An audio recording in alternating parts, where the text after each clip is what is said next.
Kagami Tsurugi is easily my favorite character in Miraculous Ladybug, which is impressive considering she was introduced as a part of an archetype that's so easy to write off, the love rival. In lieu of actually letting the main characters get together, some shows decide to introduce new characters to play the role of potential alternate love interest for the main character, and it's almost always obviously never going to work out. At the time, we couldn't fathom how hard it wouldn't work out for Miraculous, but that's besides the point. To this end, two characters were introduced, Kagami and Luka. One worked, one did not. Yeah, this is the point where I say that I don't really care for Luka. I don't really care for Luka. He just doesn't feel like a real character to me. And so, in this video, I'm gonna go over why Kagami succeeds where Luka fails. A lot of factors go into how these characters were handled in the show, and the first and most important difference is how they relate to the main character, Marinette Dupain-Cheng. You see, Miraculous is about Marinette. Adrien Agreste might be the protagonist, but he's a really distant one, and the show just does not want to take the camera off Marinette enough to develop him outside of her. This means that when the rival love interests were introduced, it happened in completely different contexts from Marinette's point of view. Luka is a love interest, Kagami is a rival. Luka is introduced as, essentially, a calming influence on Marinette's life. He's a guy she can more easily talk to, who can really get to know what she's thinking because he's a musical empath or something like that. And because of that, he just feels like a plot device as Marinette is immediately entranced by him with none of her usual craziness. Now, Adrien was kind of also immediately entranced by Kagami, but the writing around that is what makes all the difference. Both of these characters were plot devices when they were introduced, but with Luka, the show just doesn't hide it very well. You look at this guy and think, he exists as someone for Marinette to crush on that isn't Adrien, and then you laugh at the idea because we've been watching this show.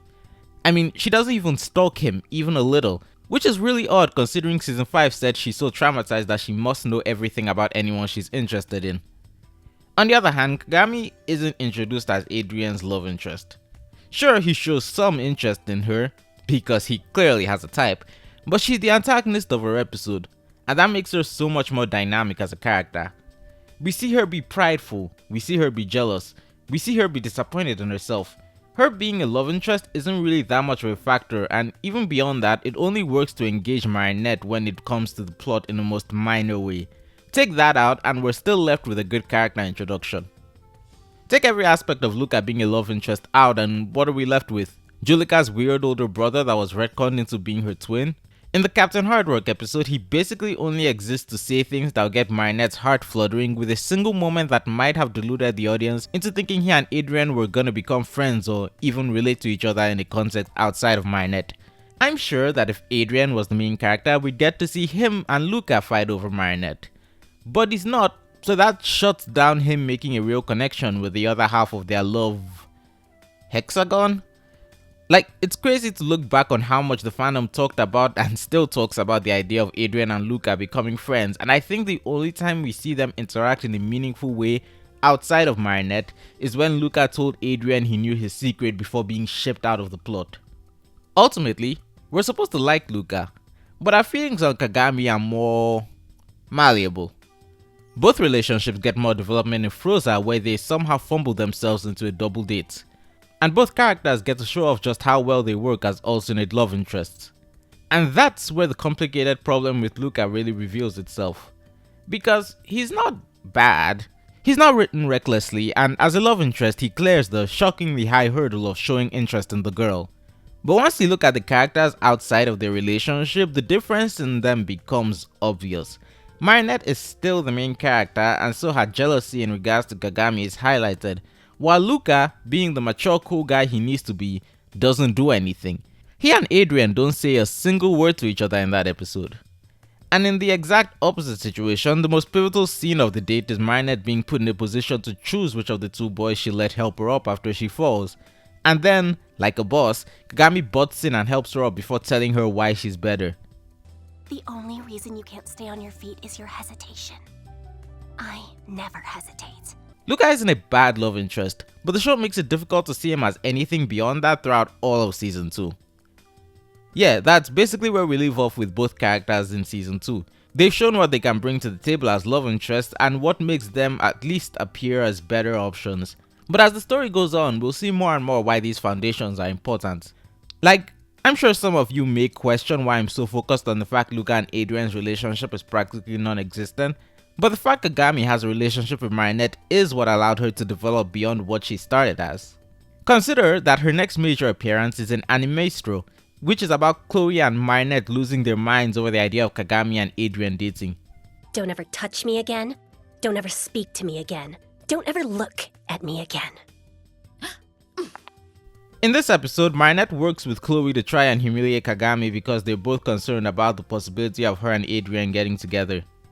You know, there are still people out there who think Derision was a good episode with a clever reveal that was planned and not an obvious retcon to try and excuse Marinette's behavior and the writer's unwillingness to let her and Adrien get together using never before seen trauma.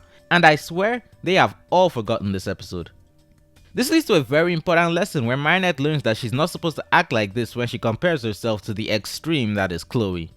A lesson I'm sure she'll remember. Also, I find it really hard to believe that it took until this episode in season 3 for Chloe to realize Marinette had a crush on Adrien. I thought it was one of those things that everyone except the person who's crushed on is aware of.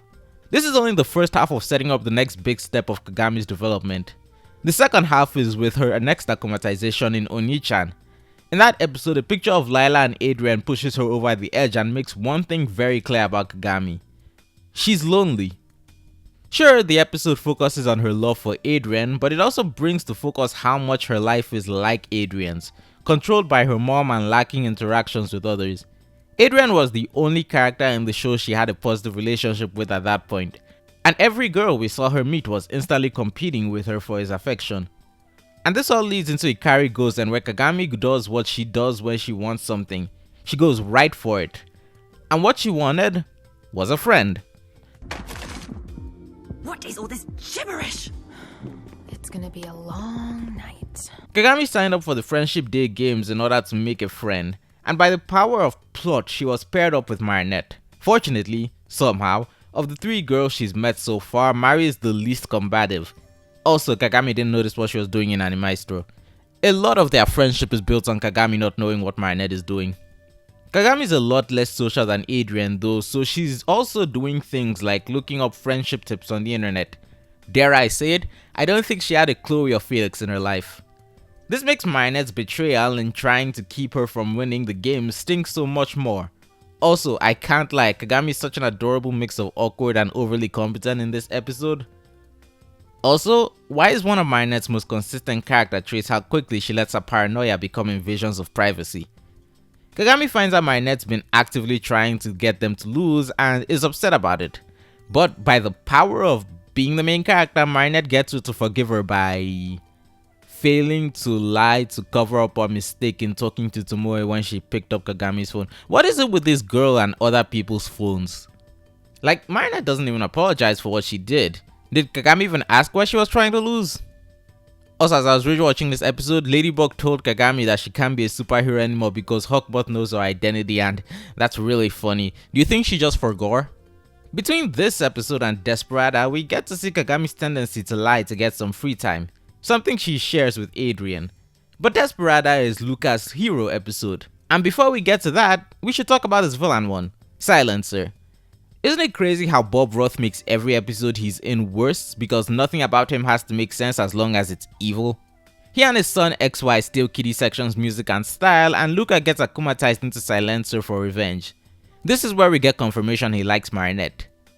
That's kind of it. It doesn't really connect to his hero episode like Kagami.